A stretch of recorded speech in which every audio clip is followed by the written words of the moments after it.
Hi friends, అందరికీ నమస్కారం. Welcome back to me Nagalakshmi ఇంటి వంట. ఈరోజు వీడియోలో ఎవరు చెప్పని ఒక కొత్త స్వీట్ రెసిపీ అయితే మీకు చూపించబోతున్నాను. మరి ఈ వేసవి కాలంలో శరీరంలో ఉండే వేడిని తగ్గించి శరీరానికి చలువ చేసే సగ్గుబియ్యం పెసరపప్పుతో తయారు చేసుకునే ఉండ్రాళ్ళను ఎలా తయారు చేసుకోవాలో ఈ వీడియోలో మీతో షేర్ చేసుకోబోతున్నాను.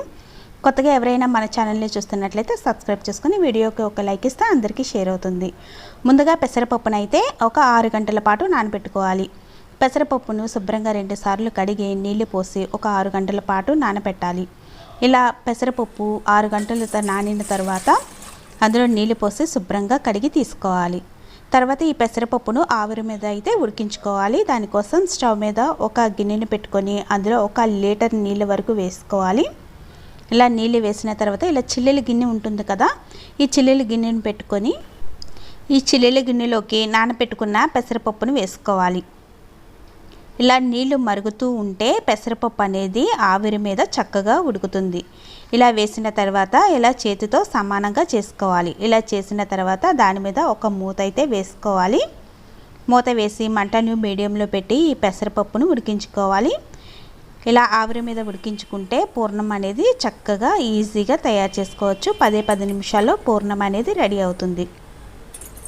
ఈ పెసరపప్పు ఉడుకుతూ ఉన్నప్పుడు పక్కన స్టవ్ మీద ఒక బౌల్ పెట్టుకొని అందులో ఒక 2 కప్పుల నీళ్లు పోసి అందులో కొంచెం అంటే చిటికెడు ఉప్పు వేసి 1 టేబుల్ స్పూన్ నెయ్యి వేసుకోవాలి.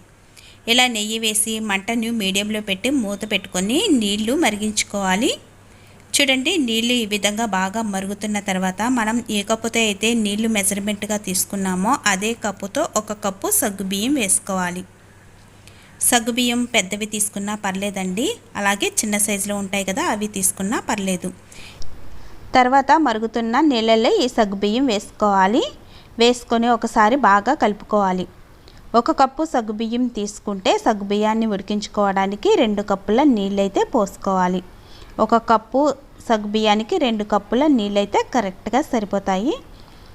ఇలా సగ్గుబియ్యం మంటను సిమ్లో పెట్టి సగ్గుబియ్యాన్ని అయితే ఉడికించుకోవాలి. తర్వాత మనం ఆవిరి మీద పెట్టుకున్న పెసరపప్పు అయితే చాలా మెత్తగా ఉడికిందండి. చూడండి, ఇక్కడ ఈ విధంగా కొంచెం పెసరపప్పును తీసుకొని ఇలా చేతితో మెదిపితే దూదిలా ఉడకాలి.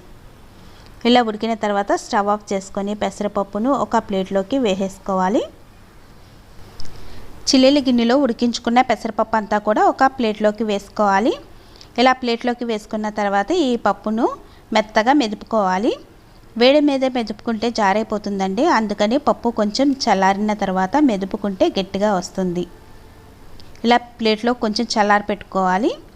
తర్వాత మనం ముందుగా ఉడికించుకున్న సగ్గుబియ్యం ఉంది కదా, ఇది ఒకసారి గరిటెతో బాగా కలుపుకొని సగ్గుబియ్యం ఉడికి దగ్గర పడిన తర్వాత స్టవ్ ఆఫ్ చేసుకోవాలి. ఇప్పుడు పెసరపప్పు కొంచెం చల్లారిన తర్వాత ఇలా గరిటెతో బాగా మెత్తగా మెదుపుకోవాలి. పప్పు గుత్తితో కానీ మ్యాషర్తో కానీ ఇలా బాగా మెత్తగా మెదుపుకోవాలి. అందులోనే ఒక 3 టేబుల్ స్పూన్ తరిగిన బెల్లం వేసుకోవాలి. ఈ తరిగిన బెల్లం కూడా ఈ పెసరపప్పులో కలిసే విధంగా బాగా మెత్తగా మెదుపుకోవాలి. పప్పు గుత్తితో మెదుపుకుంటే చాలా మెత్తగా అయిపోతుంది. చూడండి, ఇలా బాగా మెత్తగా అయిన తర్వాత అందులో ఫ్లేవర్ కోసం ఒక యాలకుని దంచి వేసుకోవాలి. అలాగే అందులో 1 టేబుల్ స్పూన్ నెయ్యి కూడా వేసుకుంటే పూర్ణం అనేది చాలా టేస్ట్గా ఉంటుంది. ఇలా వేసుకున్న తర్వాత ఒకసారి బాగా కలుపుకొని కొంచెం పూర్ణం తీసుకొని ఇలా ఉండలాగా చుట్టుకోవాలి. ఈ ప్రాసెస్లో అంటే ఆవిరి మీద ఉడికించుకుంటే పూర్ణాలను 10 నిమిషాల్లో తయారు చేసుకోవచ్చు. అలా కాకుండా నీళ్లు పోసి పెసరపప్పును ఉడికించుకుంటే అందులో బెల్లం వేసి కలుపుకొని అది దగ్గర పడేంత వరకు ఉడికించుకోవాలి. మనకు ఒక 1/2 అవర్ టైం అయితే పడుతుంది. ఇలా ఆవిరి మీద ఉడికించుకుంటే ఈజీగా 5 నిమిషాల్లో అయిపోతుంది. ఇలా పూర్ణాలన్నీ ఉండలు చుట్టుకొని పక్కన పెట్టుకున్న తర్వాత సగ్గుబియ్యం ఉడికించి పెట్టుకున్నాం కదా, అది పూర్తిగా చల్లారిపోవాలి. చల్లారిన తర్వాత కొంచెం సగ్గుబియ్యం తీసుకొని ఇలా చిన్న అప్పడంలాగా చేసి తర్వాత పెసరపప్పు పూర్ణాన్ని అందులో స్టఫింగ్ కింద పెట్టుకోవాలి. ఇలా పెసరపప్పు పూర్ణం లోపలికి పెట్టి పైన సగ్గుబియ్యంతో క్లోజ్ చేసుకోవాలి. చూడండి, ఇక్కడ వీడియోలో చూపిస్తున్న విధంగా సగ్గుబియ్యంతో లోపల పూర్ణం బయటకు కనపడకుండా కవర్ చేసుకుంటూ ఇలా చేతితో రౌండ్గా షేప్ వచ్చేటట్టు చుట్టుకోవాలి. ఇలా చుట్టుకొని ఒక ప్లేట్లోకి వేసుకోవాలి. అదేవిధంగా మొత్తం సగ్గుబియ్యం అంతా కూడా ఇలా స్టఫింగ్ని లోపల పెట్టుకొని పూర్ణాన్ని లోపల పెట్టుకొని ఇలా ఉండల కింద చేసుకొని పక్కన పెట్టుకోవాలి. ఇప్పుడు ఈ సగ్గుబియ్యం పూర్ణం ఉండ్రాలను అయితే ఆవిరి మీద ఉడికించుకోవాలి. దానికోసం స్టవ్ మీద ఒక కళాయి పెట్టుకొని కొంచెం నీళ్ళు పోసి ఒక చిన్న ప్లేటును బౌర్లించి వేసుకోవాలి. తర్వాత ఒక బౌల్ తీసుకొని దానికి ఆయిల్ రాసుకొని మనం ముందుగా ప్రిపేర్ చేసుకున్న సగ్గుబియ్యం పూర్ణం ఉండ్రాలను ఆ గిన్నెలోకి వేసి ఈ గిన్నెను ఆ బౌల్లో పెట్టుకోవాలి. ఇలా పెట్టుకొని మూత పెట్టి మంటని మీడియంలో పెట్టి ఒక 5 నిమిషాల పాటు ఆవిరి మీద ఉడికించుకోవాలి. అంతే, ఎంతో రుచిగా ఉండే సగ్గుబియ్యం పూర్ణం ఉండ్రాళ్ళు అయితే రెడీ. మరి ఈ వేసవి కాలంలో పిల్లలకు ఈ విధంగా పూర్ణం ఉండ్రాలను చేసి పెడితే వాళ్ళకి చాలా చలువ చేస్తుందండి.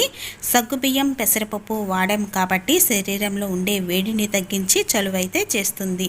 మరి ఈ వీడియో మీకు నచ్చిందా? నచ్చితే మన ఛానల్ని సబ్స్క్రైబ్ చేసుకొని పక్కనే ఉన్న బెల్ ఐకాన్ని క్లిక్ చేసి ఆల్ అనే ఆప్షన్ని పెట్టుకోవాలి. ఇలా పెట్టుకుంటే మేము పంపించే కొత్త నోటిఫికేషన్స్ అన్నీ కూడా మీకు మెసేజ్ అందుతుంది. మరి ఈ వీడియోకి ఒక లైక్ ఇస్తే అందరికీ షేర్ అవుతుంది. అలాగే ఈ రెసిపీని మీరు కూడా ట్రై చేసి ఎలా వచ్చిందో నాకు కామెంట్ బాక్స్లో అయితే తెలపండి. Thank you for watching.